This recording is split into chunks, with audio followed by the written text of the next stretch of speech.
Hello बच्चों, नमस्कार। Good evening. क्या हाल चाल है सभी के? उम्मीद करता हूँ बहुत अच्छे होंगे। तो बच्चे, आज आप लोगों की सेकंड क्लास हम शुरू करने जा रहे हैं मेंसुरेशन की। बहुत बड़ा चैप्टर है, नो डाउट, एडवांस मैथ का। और लेकिन मैंने आपको बताया कि हम इसे समराइज फॉर्म में पढ़ेंगे। समराइज फॉर्म का मतलब है कि हम हर टॉपिक को टच करेंगे और हर टॉपिक से हम फॉर्मूलेज को उठाएंगे और उनके ऊपर दो दो तीन तीन चार चार सवाल जैसे भी अकॉर्डिंगली बनते हैं उनके ऊपर मैं आपको प्रैक्टिस कराऊंगा। तो उसी चीज में आज आप लोगों की सेकंड क्लास है। कल फर्स्ट क्लास थी, हमने इंट्रोडक्शन किया और ट्राइंगल्स के बारे में पढ़ा। हमने विषमबाहु त्रिभुज यानी कि स्केलीन ट्राइंगल के बारे में पढ़ा। हमने समबाहु त्रिभुज के बारे में पढ़ा। उसके बाद हमने समद्विबाहु यानी कि आइसोसेलेस ट्राइंगल के फॉर्मूलेज लिखे। और फिर आइसोसेलेस ट्राइंगल के हम शायद समद्विबाहु के शायद ही हम फॉर्मूले ही लिख पाए थे, सवाल उस पर नहीं कर पाए थे। तो चलिए आज शुरू करते हैं और ज्यादा टाइम नहीं लेते हुए चीजों को आगे बढ़ाते हैं। आते हैं बच्चे समद्विबाहु त्रिभुज की तरफ। फॉर्मूलेज मैं आपको लिखवा चुका हूं कल कि समद्विबाहु त्रिभुज का मतलब है ऐसा ट्राइंगल जिसकी दो साइड बराबर हो। मान लो ये दो साइड बराबर हैं और तीसरी साइड अलग है, तो इसका जो ऊंचाई होती है, इसकी जो हाइट होती है, ऊंचाई क्या होगी? ऊंचाई हो जाएगी आपकी 1/2 √4a² -b²। और इसका एरिया क्या होता है? एरिया होता है b/4 √4a² -b²। और अगर इसके पेरीमीटर यानी कि परिमाप की बात करूं तो वो होता है 2a + b। ये तीन चीज कल मैंने आपको लिखवाई थी और आई थिंक आप लोगों ने इनको याद भी कर लिया होगा। चलिए सवाल नंबर 1 की तरफ चलते हैं। समद्विबाहु, आज मैंने टारगेट किया है कि समद्विबाहु, समकोण त्रिभुज और चतुर्भुज में हम लोग एटलीस्ट वर्ग तो पढ़ ही लें, है ना। फिर आपका आयत, रोम्बस और पैरेललोग्राम बचेगा और सर्कल बचेगा, तो मे बी के कल हम उसे कंप्लीट कर लेंगे, है ना। देखेंगे भाई जरा सवाल को। कल सैटरडे है, आप लोगों की क्लास कल लगा दे, है ना। यस, कल मैं भी सोच रहा हूँ कि आप लोगों की क्लास कल लगा ही देता हूँ। तो जरूरत पड़ी तो संडे में भी हम लोग क्लास कर लेंगे। यस, वो कल डिस्कस करेंगे, लेकिन कल आपकी क्लास रहेगी। फिर सैटरडे वीकेंड पे हालांकि होती नहीं है, लेकिन कल कर लेते हैं। सिलेबस अब एंड पे भी चल रहा है और चीज़ें ज़्यादा खींचनी भी नहीं है, तो कल भी क्लास करेंगे। और संडे आपकी क्लास होगी कि नहीं वो कल डिसाइड करेंगे। मैं सोच रहा हूँ कि संडे तक, कल सैटरडे है और परसों संडे, संडे में आपकी थोड़ी सी बड़ी क्लास ले लूँ, यानी 2 घंटे के आसपास। और संडे को ये मेंसुरेशन हम एंड कर दें, 3D वगैरह सब करके। और फिर मंडे से अपना एक नया टॉपिक यानी कि ट्रिग्नोमेट्री शुरू कर देंगे, है ना। तो नेक्स्ट वीक के संडे तक टारगेट मैं कर रहा हूँ कि ट्रिग्नोमेट्री और अलजेब्रा वगैरह आपका हो जाए। चलो, कह रहा है कि एक समद्विबाहु त्रिभुज का जो परिमाप है वो 80 सेंटीमीटर है। यदि इसका आधार 20 सेंटीमीटर है जो कि अन्य दो समान भुजाओं से अलग है, तो इनकी इसकी समान वाली भुजाओं की लंबाई बता दो क्या होगी। भाई कोई आइसोसेलेस ट्राइंगल है, समद्विबाहु त्रिभुज है। कह रहा है इसका आधार है 20, और जो ये 20 है ना, ये अन्य दो जो इक्वल साइड्स हैं, समान भुजा हैं, उनसे अलग है। इन साइड्स को मैं मान लेता हूं ए और ए, समान भुजा है ये। कह रहा है परिमाप 80 है। बच्चे यहां से अगर मैं पेरीमीटर आपसे पूछूंगा तो आप कहेंगे 2a + 20 और बराबर किसके हो जाएगा? 80 के। तो यहां से 2a बराबर कितना होगा? ये 20 जाकर 80 में से घट जाएगा 60, तो a बराबर कितना हो जाएगा? 60/2, यानी कि ये हो जाएगा आपका 30 के बराबर। क्या ये सही है? यस सर, बिल्कुल सही है ना। आगे बढ़े, चलिए आगे चलते हैं अगले सवाल की तरफ और आते हैं इस सवाल की तरफ।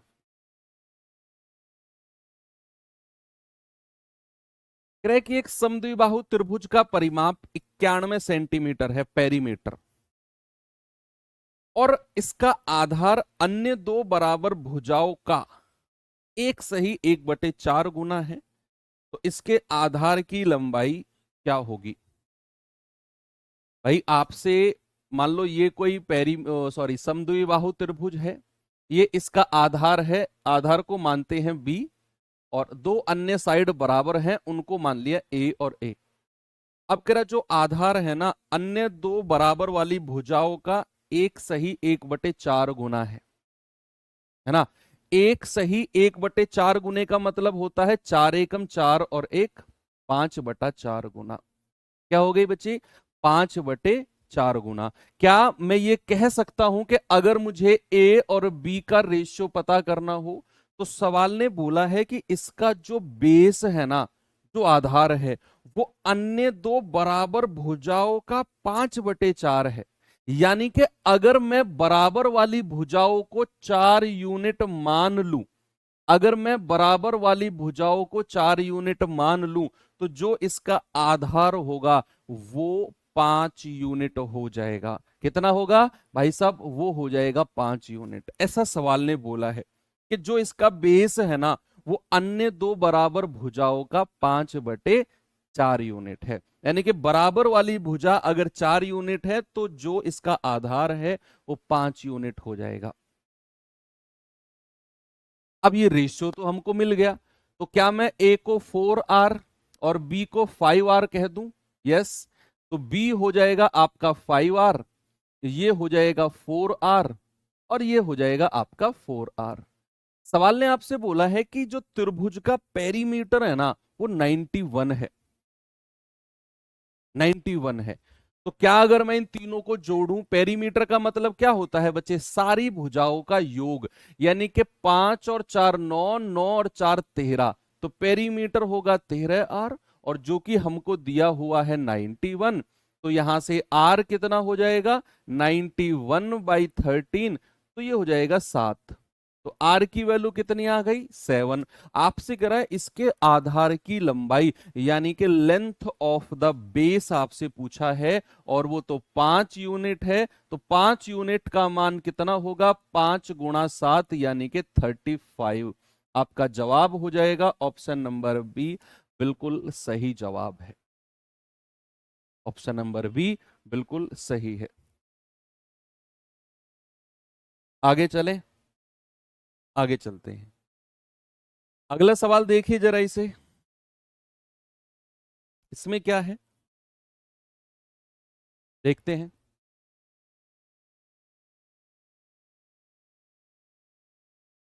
सर आपके प्रैक्टिस सेट एप्लीकेशन में कंटेंट में क्यों नहीं दिखते हैं? प्रैक्टिस सेट में कराता ही कहाँ हूं, कहीं नहीं कराता प्रैक्टिस सेट में। प्रैक्टिस सेट जो होते हैं बच्चे, एप्लीकेशन में नहीं कराए जाते, वो यूट्यूब पर ही होते हैं, वो यूट्यूब की प्लेलिस्ट में दिखेंगे आपको।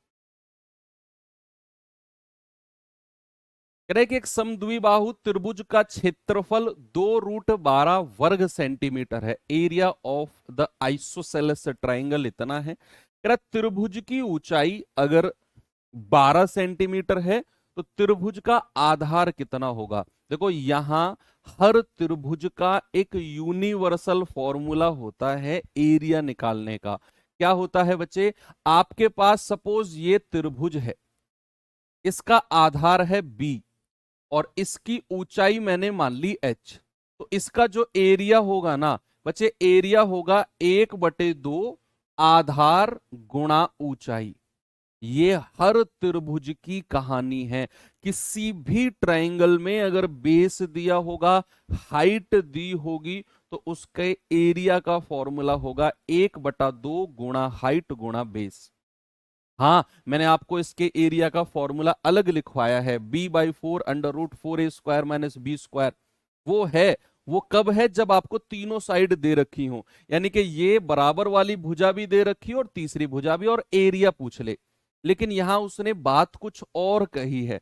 उसने कहा है कि ऊंचाई इसकी 12 सेंटीमीटर है, और इसके आधार पूछ लिया आपसे, इसका बेस पूछ लिया। तो हम जानते हैं 1/2 और आधार गुणा ऊंचाई कितनी है? 12, और बराबर क्षेत्रफल कितना है 2√12। कितना है बच्चे, ये है आपका 2√12। यस और नो? यस सर, बिल्कुल सही है। तो यहां से हम कह सकते हैं कि ये जाएगा आपका 2 छिक्के 12, 2 छिक्के 12। तो b बराबर कितना हो जाएगा 2√12/6। ये कटेगा 2 से 2 तिया 6। तो बच्चे आधार कितना आ गया √12/3। कहीं ऑप्शन में है, ये रहा आपके ऑप्शन की तरफ। बात क्लियर है? यस। अब एक बार मैं पीछे वाले सवाल की तरफ चलता हूं, है ना, आपको ये सवाल की तरफ लेकर चलता हूं, ये सवाल की तरफ। और इसी सवाल को मैं एक नया सवाल बनाता हूं। मैं आपसे इस सवाल में ना, देखो इसका आंसर आपने निकाल दिया, पीछे वाला सवाल था। आपको पता है क्या बताना है? आपको बताना है, ये सब मैं यहां से काट रहा हूं, आपको बताना है त्रिभुज का क्षेत्रफल, एरिया ऑफ द ट्राइंगल। त्रिभुज का क्षेत्रफल क्या होगा? त्रिभुज का क्षेत्रफल आपने बताना है।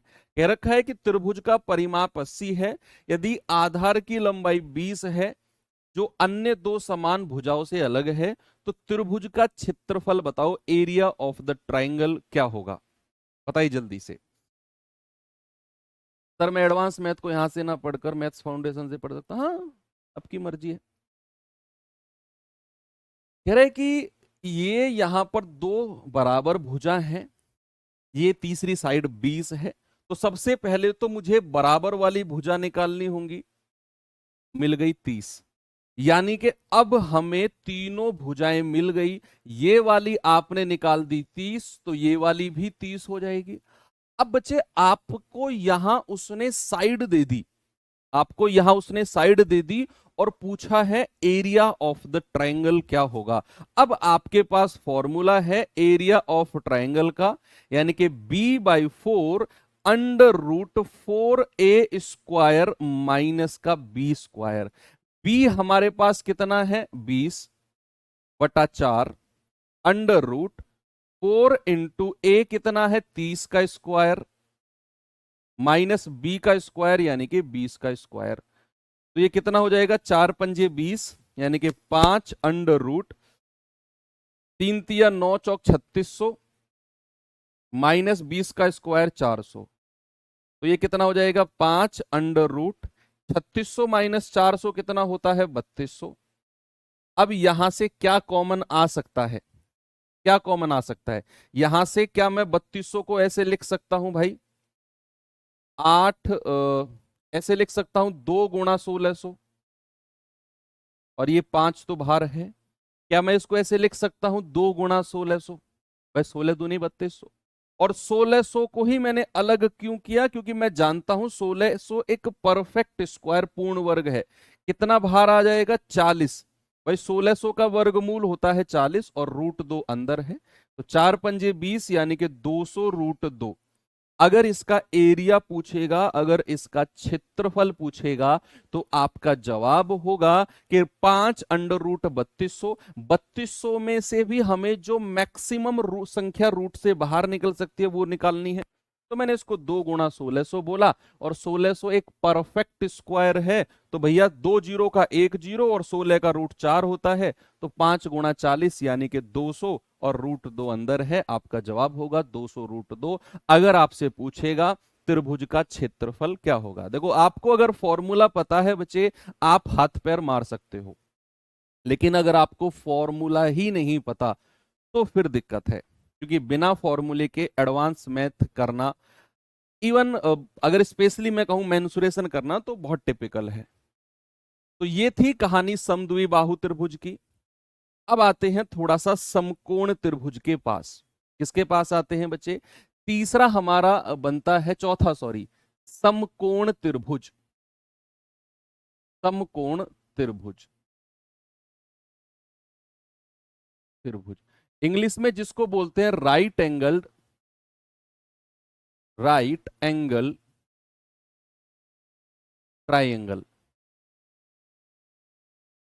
Right angle triangle. क्या होता है, कैसे दिखता है, जरा देखेंगे अभी। भाई राइट एंगल ट्रायंगल के बारे में अगर मैं आपको बताऊं तो कुछ इस तरह बनता है ये। इस तरीके से राइट एंगल ट्रायंगल बनता है आपका। यहां बना देता हूं ऐसे। ये आपका राइट एंगल ट्रायंगल है। राइट एंगल ट्रायंगल का मतलब है कि इसके दो भुजाओं के बीच एक एंगल होगा 90 डिग्री का। क्या होगा? इसकी दो साइड के बीच एक एंगल होगा जिसको हम कहेंगे 90 डिग्री। और एक भुजा ये होगी, इसको P बोलेंगे, इसको B बोलेंगे और इसको H बोलेंगे। क्या बोलेंगे? इसको P, इसको B, इसको H। अभी बताऊंगा इनकी फुल फॉर्म भी। बच्चे P मतलब होता है परपेंडिकुलर। परपेंडिकुलर। परपेंडिकुलर एक वेब सीरीज भी आई थी, या मूवी थी शायद, उसमें एक करेक्टर का नाम होता है परपेंडिकुलर। यानी कि जिसको हिंदी में कहते हैं लंब। क्या कहते हैं? लंब। और बी मतलब होता है बेस, यानी कि जिसको हिंदी में कहते हैं आधार। और एच मतलब होता है हाइपोटेनस, जिसको कहते हैं कर्ण। क्या कहते हैं? कर्ण। है ना? तो परपेंडिकुलर बेस के बीच का जो एंगल होता है ना, उसको कहते हैं 90 डिग्री। ये दोनों एक दूसरे से ऐसे होती हैं। घर की दीवार देखी है ना आपने, एक दीवार ऐसे है और फर्श बिल्कुल ऐसे है। तो आपके घर की दीवार और फर्श के बीच में जो एंगल बनता है ना, वो 90 डिग्री का होता है। आपके घर की दीवार और छत के बीच में जो एंगल बनता है उसको 90 डिग्री कहते हैं। है ना? एक दीवार ऐसे गई, बिल्कुल ऐसे मुड़ गई, that is called 90 degree angle. है ना? तो परपेंडिकुलर आप मान लो आपकी दीवार है, और जो बेस है ये मान लो आपकी जमीन है, नीचे का फर्श है। तो दीवार और फर्श के बीच का एंगल हमेशा 90 डिग्री होगा। और इन दोनों के शीर्ष को अगर मैं मिला दूं तो दैट इज कॉल्ड कर्ण, यानी कि हाइपोटेनस। हाइपोटेनस। अब इन तीनों के बीच में राइट एंगल ट्राइंगल की जो ये तीन चीज आपको, तीन महानुभूति आपको दिख रही है ना, बी, पी और एच, इनके बीच में ना एक रिलेशन होता है। इनके बीच में एक रिलेशन होता है। क्या? मैं आपको बताता हूं।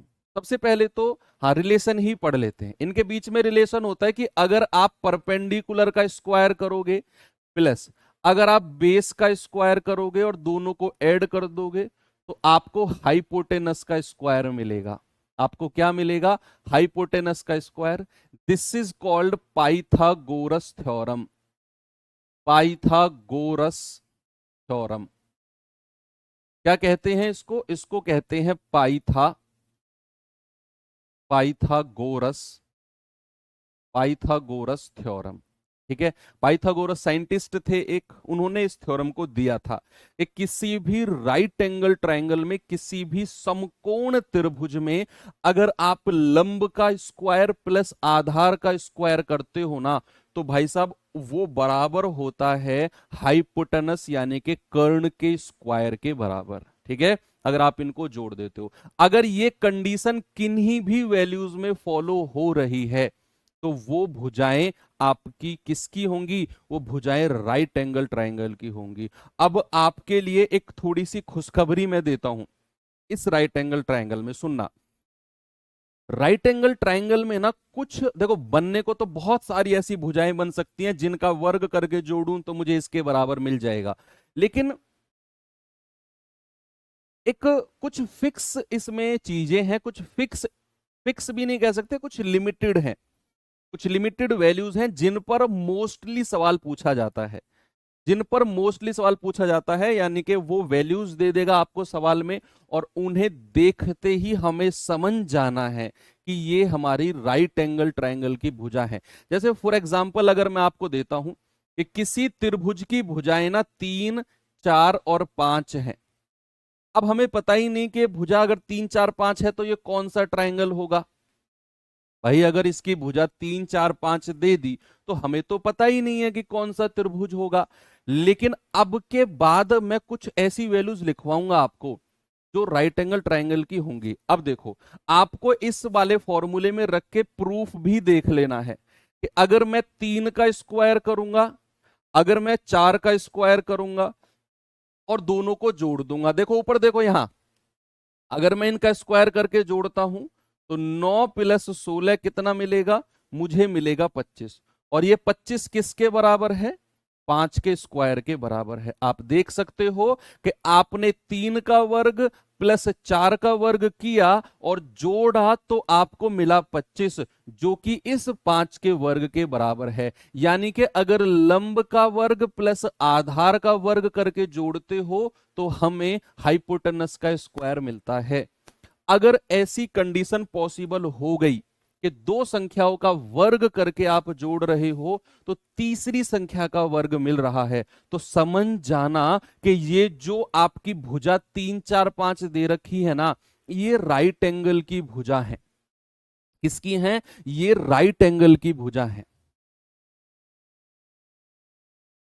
अगर ये कंडीशन पॉसिबल है, अब आप कहेंगे सर 3 और 4 में कौन सा लंब है और कौन सा आधार है, कौन सा पी है कौन सा बी है, इतनी टेंशन नहीं लेनी है। इनमें से कोई भी लंब कोई भी आधार हो सकता है, कोई भी परपेंडिकुलर कोई भी बेस हो सकता है, कोई टेंशन नहीं है।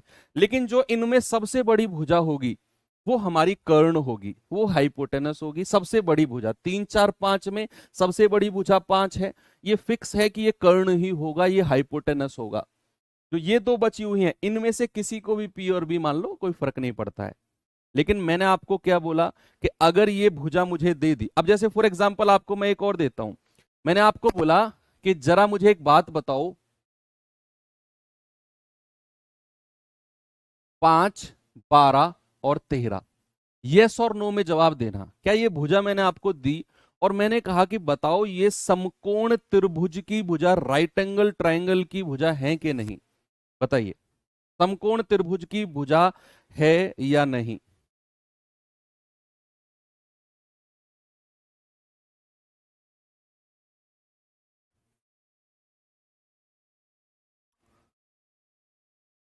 आप कहेंगे सर चेक करना पड़ेगा, भाई 5 का स्क्वायर करोगे प्लस 12 का स्क्वायर करोगे, 5 का स्क्वायर 25 होता है और 12 का स्क्वायर 144 होता है।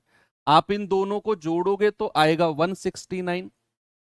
और तीसरी जो भुजा है 13 का स्क्वायर अगर मैं करूं तो ये भी 169 होता है। तो ये दोनों बराबर हो गए, यानी कि सर 5 12 और 13 जो भुजा है ना, ये राइट एंगल की होंगी, ये समकोण त्रिभुज की भुजाएं होंगी। अब ऐसी तो हजारों लाखों करोड़ों भुजाएं बन सकती हैं जो राइट एंगल की बन सकती हैं। लेकिन मैंने आपको बताया ना कि कुछ लिमिटेड है जहां से कई बार रिपीटेड सवाल पूछा जाता है, एग्जामिनर उन्हीं में ही घुल के रह जाएगा, उन्हीं से ही आपसे मोस्टली सवाल पूछेगा। अब मैं आपको कुछ लिमिटेड पेयर यानी कि जोड़े ऐसे 3 3 तिगड़ी में लिखवाने वाला हूं जिसको बोलते हैं ट्रिपलेट्स। तो यहां पर मैं अब लिख रहा हूं सम सम इंपोर्टेंट सम इंपोर्टेंट ट्रिपलेट्स, सम इंपोर्टेंट ट्रिपलेट्स, कुछ कुछ महत्वपूर्ण कुछ महत्वपूर्ण तिर्यक, कुछ महत्वपूर्ण तिर्यक, सम इंपोर्टेंट ट्रिपलेट। ट्रिपलेट यानी कि इन कुछ फिक्स मैं आपको वैल्यूज लिखवा रहा हूं जिनको आपने वेरीफाई करने की जरूरत नहीं है, आपने जस्ट उनको रीड करना है, दिमाग में सेट करना है। अगर किसी सवाल में वो भुजा आपको दिख जाए, समझ जाना ये राइट एंगल ट्रायंगल की भुजा है। जैसे अगर मैं आपसे कहूं कि 3 4 5 सबसे इंपॉर्टेंट और सबसे कॉमन है, 3 4 5, अभी हमने इसको वेरीफाई भी किया था कि 3 4 5 जो है ये हमारी राइट एंगल ट्रायंगल की भुजा है। अब इनका अगर आप डबल भी करोगे, 3 दूनी 6 4 दूनी 8 5 दूनी 10, डबल भी करोगे तो भी आपका ये राइट एंगल ट्रायंगल की भुजा मिल जाएंगी। आप 3 4 5 का 3 गुना कर लो, 3 तिया 9, 4 तिया 12 और 5 तिया 15, ये भी आपकी राइट एंगल की होंगी। आप 4 गुना कर लो, 5 गुना कर लो, सब राइट एंगल ट्रायंगल की भुजा है। तो 3 4 5 6 8 10 9 12 15 ये आपकी राइट एंगल ट्रायंगल की है। आगे चलेंगे, अभी अभी हमने प्रूव किया है क्या, 5 12 13 ये भी राइट एंगल की भुजा है। इनका डबल अगर मैं कर दूं, 5 दूनी 10, 12 दूनी 24, 13 दूनी 26, ये भी राइट एंगल ट्रायंगल की भुजा है। अगर मैं आगे चलूं, 8 15 17 ये भी राइट एंगल ट्रायंगल की भुजा है। अगर मैं आगे चलूं तो 9 40 41 ये भी राइट एंगल ट्रायंगल की भुजा है। ये आपने दिमाग में रखना है ना, ये आपने दिमाग में रखना है। आगे अगर मैं चलूं, जैसे मैंने कहा 10 24 और 26, ये तो लिख दिया शायद है ना, 10 24 26 ये लिख दिया ये तो। आगे चलते हैं 20 21 और 29 ये भी राइट एंगल ट्रायंगल की भुजा है। ठीक है, और क्या हो सकती हैं अब बताओ मुझे। 5 12 13 हो गया, यस। 12 35 37 भी हो सकता है, 12 35 37 इससे भी कई बार सवाल बन जाता है। और क्या हो सकता है, जो ट्रिपलेट होते हैं, इंपॉर्टेंट तो यही है।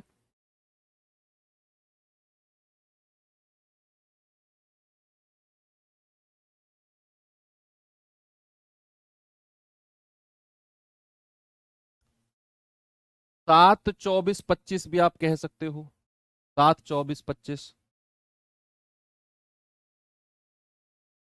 ये कुछ इंपॉर्टेंट ट्रिपलेट हैं जहां से हर बार सवाल पूछा जाता है। तो इनको आपने ना थोड़ा सा रीड कर लेना है, इनको आपने रीड कर लेना है, और ये आपके सवालों में मैं कर रहा हूं बहुत आसान बना देंगे आपके सवालों को। जैसे अभी मैं आपको एक डेमो देता हूं। सपोज मैंने आपसे कहा कि कोई त्रिभुज है, क्वेश्चन दे रहा हूं मैं आपको, कोई त्रिभुज है, कोई त्रिभुज है, कोई ट्राइंगल है जिसका हाइपोटेनस, जिसका कर्ण दे दिया मान लो आपको 41, और एक भुजा 40 है। आपसे पूछेगा बताओ त्रिभुज का परिमाप क्या होगा, त्रिभुज का परिमाप क्या होगा। आपको बोलेगा ही नहीं कि समकोण त्रिभुज है, मैं कह रहा हूं आपको बोलेगा ही नहीं कि समकोण त्रिभुज है, आपको दे देगा कोई ट्राइंगल है जिसका हाइपोटेनस 41 सेंटीमीटर है, एक भुजा उसकी 40 सेंटीमीटर है, तो बताओ परिमाप क्या होगा।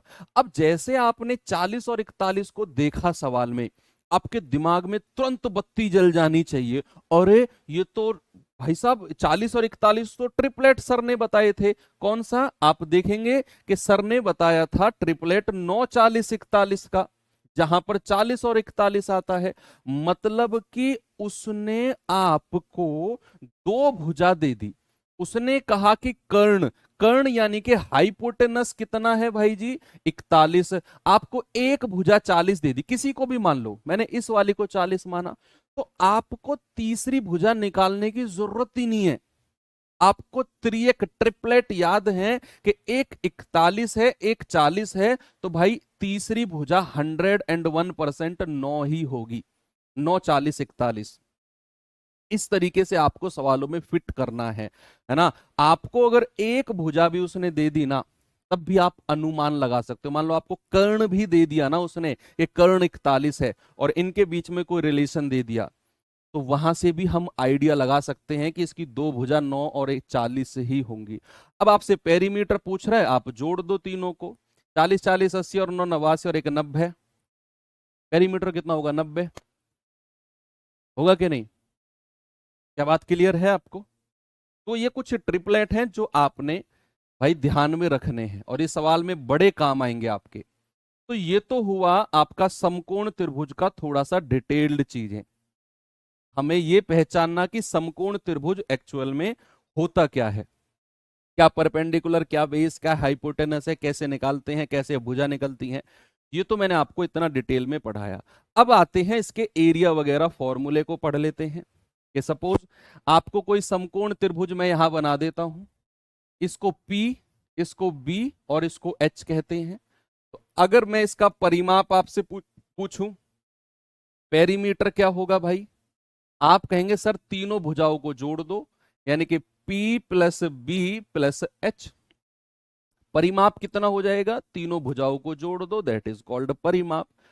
अगर मैं इसका एरिया आपसे पूछूं, एरिया यानी कि बच्चे अगर मैं इसका क्षेत्रफल आपसे पूछूं तो आपका जवाब होना चाहिए 1/2 गुणा आधार गुणा लंब, है ना। या फिर अगर मैं कहूं तो 1/2 गुणा बी गुणा पी, ये इसका एरिया होता है, क्षेत्रफल of the right angle triangle. क्षेत्रफल of the right angle triangle यानी कि 1/2 गुणा आधार गुणा लंब। ठीक है, इसमें एक दो चीज और हैं, जरा वो भी आप देख लेंगे।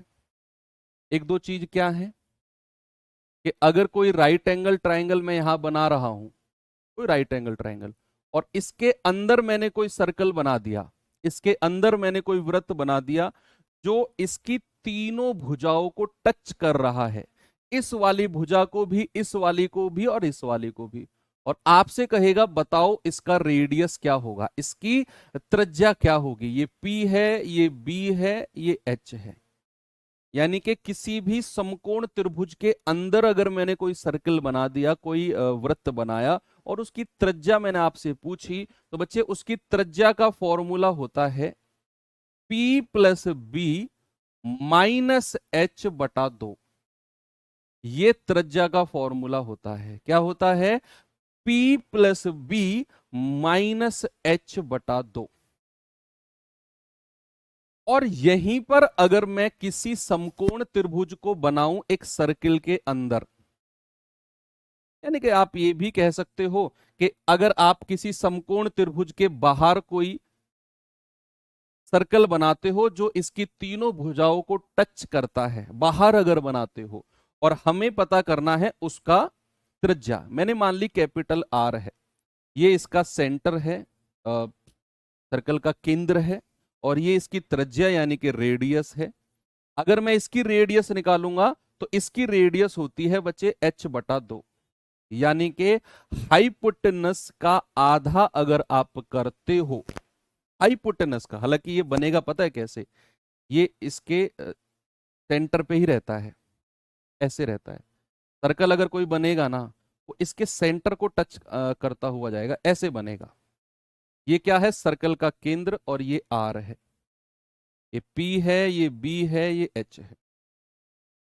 तो अगर मैं इसका आपसे रेडियस पूछूंगा तो ये होगा आपका H/2, यानी कि हाइपोटेनस यानी कि कर्ण का आधा। ये दो चीज आपको ध्यान में रखनी है, एक तो ये और एक ऊपर वाली, कि अगर अंदर सर्कल बनता है तो उसका रेडियस P+B -H/2, अगर बाहर बनता है तो उसका रेडियस होता है H/2। तो ये कुछ फॉर्मूले हैं राइट एंगल ट्राइंगल के, ट्रिपलेट आपने ध्यान में रखना है। चलो आगे चलते हैं, मैं कुछ सवाल देता हूं आपको। ये सवाल देखिए, देखेंगे भाई जरा इसे।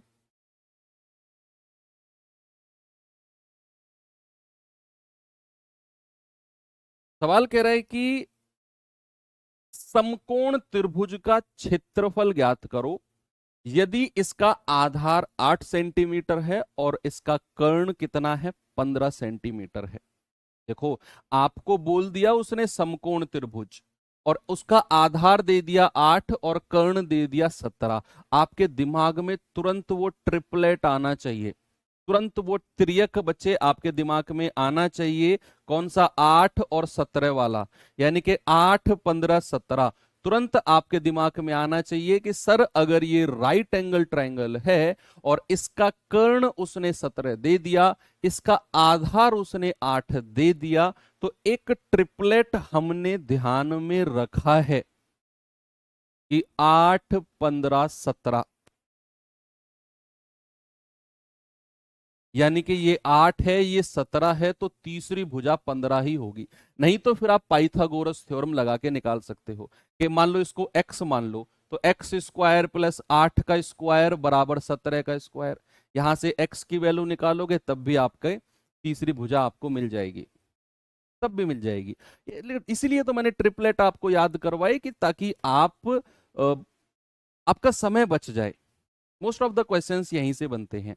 अब कह रहा है इसका एरिया बता दो। बच्चे एरिया का फॉर्मूला मैंने बोला 1/2 गुणा 8 गुणा 15। भाई ये जाएगा 2 चौके 8 और 15 चौके 60, यानी कि एरिया कितना हो गया, एरिया हो गया 60 सेंटीमीटर स्क्वायर। 60 सेंटीमीटर स्क्वायर आपका सही जवाब है। अगले सवाल पे चलता हूं मैं, जरा ये सवाल देखना।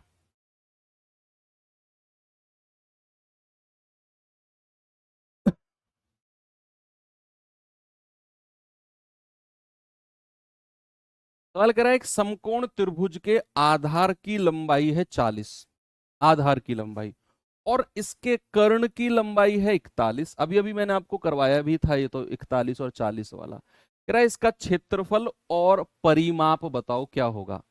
भाई आपको कोई समकोण त्रिभुज दे दिया, आपसे बोला है कि इसका कर्ण है 41, इसका आधार है 40। ऐसा ट्रिपलेट जिसमें 40 और 41 दोनों आते हो, 9, 40, 41, है ना। तो आपकी तीसरी भुजा क्या हो जाएगी, 9। आपसे अगर क्षेत्रफल यानी कि एरिया कहेगा तो 1/2 गुणा आधार गुणा लंब 9, तो ये हो जाएगा आपका 20 बार और 20 निम्मा 180, यानी कि क्षेत्रफल आ गया। अगर परिमाप यानी कि पेरीमीटर कहेगा तो आप तीनों को जोड़ दो, 9 + 40 + 41 कितना आएगा, 90। भाई साहब आपसे पूछा है क्षेत्रफल और परिमाप, यानी कि 180 और 90 आपका जवाब होगा ऑप्शन नंबर सी। डी नहीं, पहले उसने क्षेत्रफल पूछा है तो क्षेत्रफल पहले आएगा 180, फिर सेकंड नंबर पे परिमाप पूछा फिर 90 आएगा। जल्दबाजी में उल्टा मत कर देना, गड़बड़ नहीं करनी है आपने। ये सवाल देखिए जरा।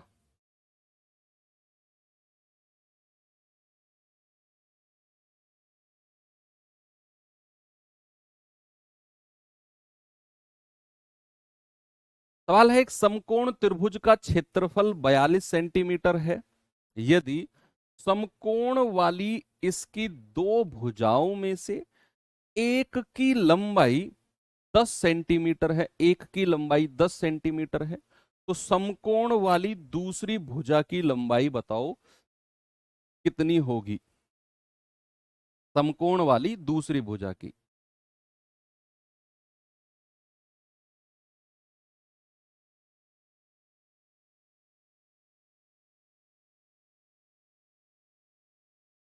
ओनली ट्रिगुलर नो क्या होगा सर जी। भाई ये आप क्या पूछ रहे हो चंदन, बहुत देर से ट्रिगुलर नो होता क्या है, आप खुद पढ़ो, आप पूछ क्या रहे हो, आप समझ ही नहीं पाओगे। अरे मैं क्या पूछ रहा हूँ, ट्रिगुलर नो, ट्रिगुलर मैं वर्ड ही पहली बार सुन रहा हूँ। ट्रिगुलर नो क्या होता है सर, भाई कुछ भी नहीं होता ट्रिगुलर नो।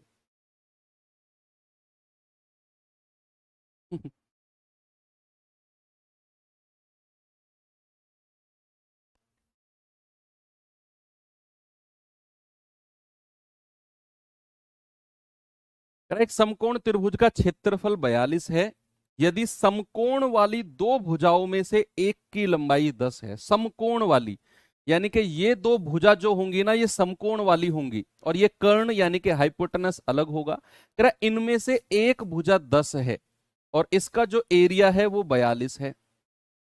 इसका एरिया कितना है, 42 है।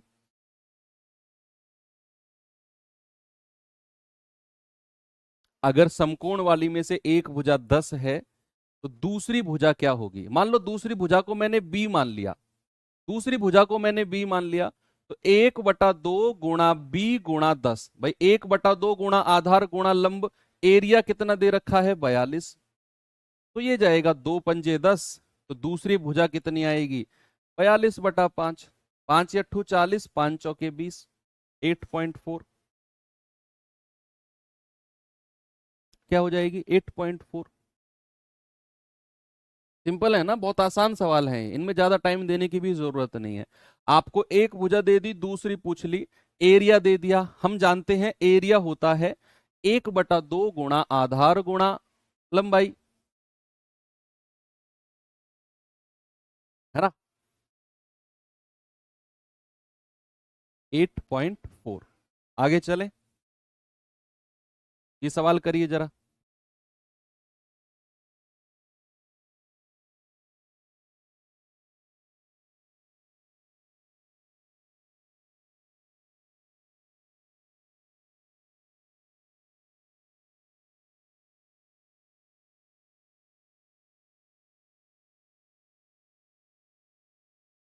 तिर्यक संख्या चंदन, तिर्यक मैंने बताया तो जिस भी संख्याओं में दो संख्याओं का वर्ग करके अगर आप जोड़ते हो और वो तीसरी संख्या के वर्ग के बराबर आ जाए, दैट इज कॉल्ड तिर्यक संख्याएं, ट्रिपलेट।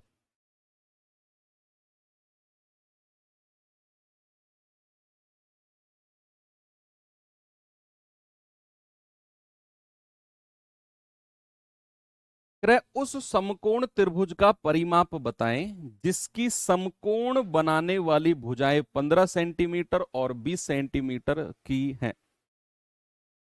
बताइए जल्दी से भाई, समकोण बनाने वाली भुजाओं की अगर मैं बात करता हूं, मान लो ये 15 सेंटीमीटर है और ये 20 है और हमें परिमाप पूछा है, तो परिमाप के लिए तो ये तीसरी वाली साइड का भी पता होना जरूरी है। परिमाप के लिए तो ये तीसरी वाली साइड का भी पता होना जरूरी है। अब आपने कोई ट्रिपलेट ऐसा पढ़ा है क्या, मैंने लिखवाया आपको जहां 15 और 20 आते हो? आप कहेंगे नहीं सर, ऐसा तो कोई लिखवाया ही नहीं आपने। मैं बताता हूं क्या होगा। एक भुजा 15 है, एक भुजा 20 है। आपको वो तो याद होगा, मैंने 3 4 5 लिखवाया था शुरू में, और मैंने कहा था इसका अगर आप डबल करोगे, इसका भी डबल करोगे, इसका भी डबल करोगे, तो ये भी तिर्यक बन जाएंगे, ट्रिपलेट बन जाएगा। इसका 3 गुना करोगे, इसका 4 गुना करोगे, कितना ही इसका गुना करो, सारे के सारे ट्रिपलेट होंगे। बेसिक क्या है, 3 4 5। तो आप जरा इन दोनों का रेशियो देखना, क्या इसको मैं लिख सकता हूं 5 गुणा 3? क्या इसको मैं लिख सकता हूं 5 गुणा 4? 5 गुणा 4, यानी कि बेसिक ट्रिपलेट जो मैंने आपको बताया सबसे पहला, वो था 3 4, और यहां पर क्या हो जाएगा 5। भाई अगर यहां 3 है, यहां 4 है, तो यहां 5 होगा। लेकिन है क्या कि यहां 3 के साथ भी 5 की गुणा है, 4 के साथ भी 5 की गुणा है, तो 5 के साथ भी क्या हो जाएगी, 5 के साथ भी 5 की गुणा हो जाएगी, और ये हो जाएगा आपका 25। क्या हो जाएगा, ये हो जाएगा आपका 25।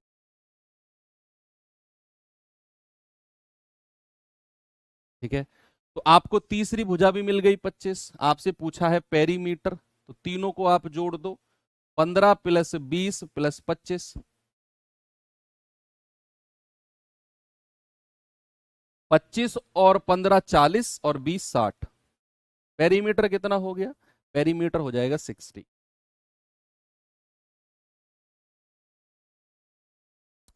ठीक है, आगे चलते हैं।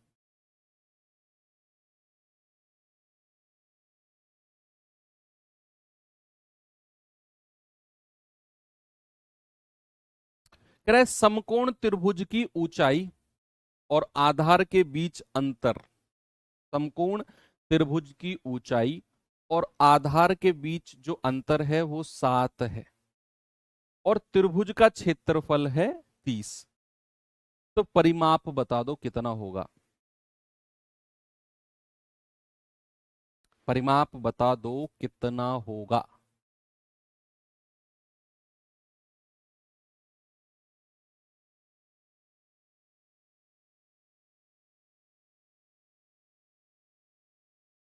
मैं कह रहा हूं सब कुछ ट्रिपलेट से हो सकता है, त्रिभुज, समकोण त्रिभुज में अगर आप थोड़ा सा गहराई से सोचो तो। अब देखना ये सवाल कैसे हम ट्रिपलेट की हेल्प से करेंगे। कह रहा है एक समकोण त्रिभुज है, ओके, कह रहा है इसका आधार b और इसकी ऊंचाई h। कह रहा है आधार, ऊंचाई और आधार के बीच अंतर, यानी कि h माइनस बी आपको दे रखा है 7। क्या दे रखा है, 7। कोई प्रॉब्लम नहीं है, यस।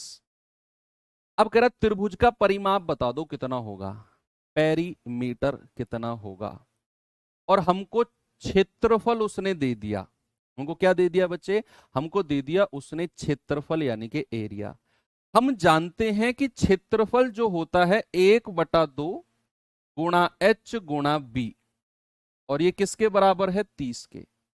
अगर मैं यहां h गुणा b आपसे पूछूं, तो 2 की गुणा उधर होगी, ये हो जाएगा 60। यानी कि उस समकोण त्रिभुज की ऊंचाई और आधार का गुणनफल जो है ना वो 60 है। भाई क्षेत्रफल 30 दे रखा था, 1/2 गुणा एच गुणा बी बराबर 30। तो यहां से अगर मैं एच गुणा बी पूछूंगा तो आप कहेंगे सर 60। अब 60 को ऐसी दो संख्या में तोड़ने की कोशिश करो जो आपके पढ़े हुए ट्रिपलेट में आती हो। आपने अभी जो ट्रिपलेट पढ़ा ना, तो उन ट्रिपलेट में वो दो संख्या आती हो। क्या आप मुझे बता सकते हो? 60 को ऐसी दो संख्या में तोड़ने की कोशिश करो जो आपके ट्रिपलेट में संख्या आती हो। यानी कि ऊंचाई और आधार को गुणा करके 60 बना है, यानी कि ट्रिपलेट की दो संख्याओं को गुणा करके 60 बना है। तो ऐसी दो संख्याओं को सोचो जिनको गुणा करने पर आपको 60 मिले। यस, बिल्कुल सही जवाब कि सर अगर मैं 12 गुणा 5 करता हूं, 12 पंजे 60 होता है, 12 पंजे 60 होता है। और ये 12 और 5 मेरे ट्रिपलेट में भी आती हैं, और इन दोनों का डिफरेंस कितना होना चाहिए? 7 होना चाहिए। जरा देखना, 12 और 5 का डिफरेंस क्या 7 है? क्या 12 और 5 का डिफरेंस 7 है कि नहीं? भाई 12 में से 5 घटा दोगे सर 7 है। ये भी मेरा सेटिस्फाई कर रहा है, तो फिर तो बात बन गई। यानी कि आपकी एक भुजा 5 हो जाएगी और एक हो जाएगी 12। अगर 5 और 12 है तो तीसरी भुजा कितनी हो जाएगी? 13। भाई ट्रिपलेट में हमने पढ़ा ना कि आपका त्रियक एक ट्रिपलेट होता है 5 12 13 का। ये मैंने लिखवाया तो आपको, ये रहा 5 12 13 का। 5 12 13 का एक ट्रिपलेट आपने देखा और आपने तुरंत कह दिया कि एक भुजा अगर 5 है, दूसरी 12 है, तो तीसरी 13 होगी, 13 होगी। और आपसे पूछा है बताओ इसका पेरीमीटर क्या होगा? भैया सबको जोड़ दो, 5 + 12 + 13, 13 और 12 25 और 5 30। आपका जवाब होगा ऑप्शन नंबर सी, बिल्कुल सही है।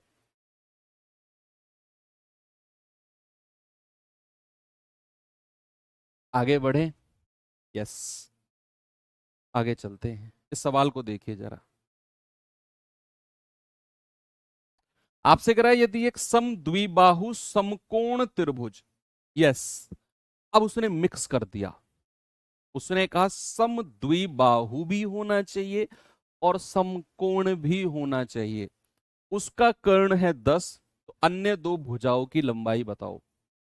बच्चे समद्विबाहु का मतलब क्या होता है? आइसोसेलेस। सर ऐसा ट्रायंगल जिसकी दो साइड बराबर हो, है ना? तो यहां अगर मैंने ये ट्रायंगल लिया, इसने बोला कि इसका जो कर्ण है ना वो 10 है। इसका जो कर्ण है वो कितना है? 10 है। कर्ण इसका 10 है। और इसने बोल दिया कि भैया ट्रायंगल समद्विबाहु है, यानी कि ये दोनों भुजाएं आपस में बराबर हैं। भाई समद्विबाहु है तो इसको अगर मैंने ए माना तो इसको भी ए मानना पड़ेगा। अगर इसको ए माना तो इसको भी ए मानना पड़ेगा। और हमें उसने कर्ण दे दिया, तो क्या मैं अपनी पाइथागोरस थ्योरम लगा सकता हूं जिसमें इन दोनों का वर्ग करके अगर मैं जोड़ूं, A² + A² बराबर 10 का स्क्वायर? क्या मैं ऐसा कह सकता हूं? यस, बिल्कुल कह सकते हैं सर। भैया आधार का स्क्वायर प्लस परपेंडिकुलर यानी कि लंब का स्क्वायर बराबर कर्ण का स्क्वायर। तो ये हो जाएगा 2A² बराबर 10 धाम 100। ये 2 से कटेगा 50 बार। और यहां से अगर मैं a बराबर पूछूंगा तो ये हो जाएगा √50। कितना हो जाएगा बच्चे? √50। अब इस रूट में से मुझे मैक्सिमम वर्ग वाली संख्या बाहर निकालनी है। तो क्या इसको मैं 2 गुणा 25 कह सकता हूं? 50 को मैंने 2 गुणा 25 में तोड़ा, क्योंकि 25 एक परफेक्ट स्क्वायर नंबर है। और 25 का कितना बाहर आ जाएगा? 5। तो एक भुजा हमको क्या मिल गई? 5√2। तो दूसरी भुजा भी क्या हो जाएगी? 5√2। दोनों भुजा 5√2 5√2 बन जाएंगी। क्योंकि उसने समद्विबाहु समकोण बोला है, आइसोसेलेस राइट एंगल बोला है। और आइसोसेलेस राइट एंगल मतलब ऐसा राइट एंगल ट्रायंगल जिसकी दोनों भुजाएं बराबर बराबर हो। कर लिया हमने आराम से। ओके, एक सवाल अब मैं आपको होमवर्क दे रहा हूं, अब आप मुझे खुद बताना कि इस सवाल का जवाब क्या होगा। कल हम यहीं से शुरू करेंगे और कल ये सवाल करके फिर हम लोग चतुर्भुज यानी कि क्वाड्रिलेटरल्स की तरफ चल देंगे। क्वाड्रिलेटरल्स यानी कि ऐसी आकृति जिसकी 4 भुजाएं होती हैं। हम वर्ग से शुरुआत करेंगे, फिर आयत, फिर समचतुर्भुज और समांतर चतुर्भुज यानी कि आपका पैरेललोग्राम के बाद फिर और आगे बढ़ेंगे सर्कल वगैरह पे। चलिए ठीक है, एंड कर, हाँ कल सैटरडे है, कल आपकी क्लास में लूंगा और यही टाइम रहेगा आपका, कितना 6 बजे ही रखते हैं, है ना, शाम को 6 बजे से आपकी क्लास रहेगी। और ठीक है, मिलते हैं फिर कल के सेशन में। थैंक यू, बाय बाय, जय हिंद।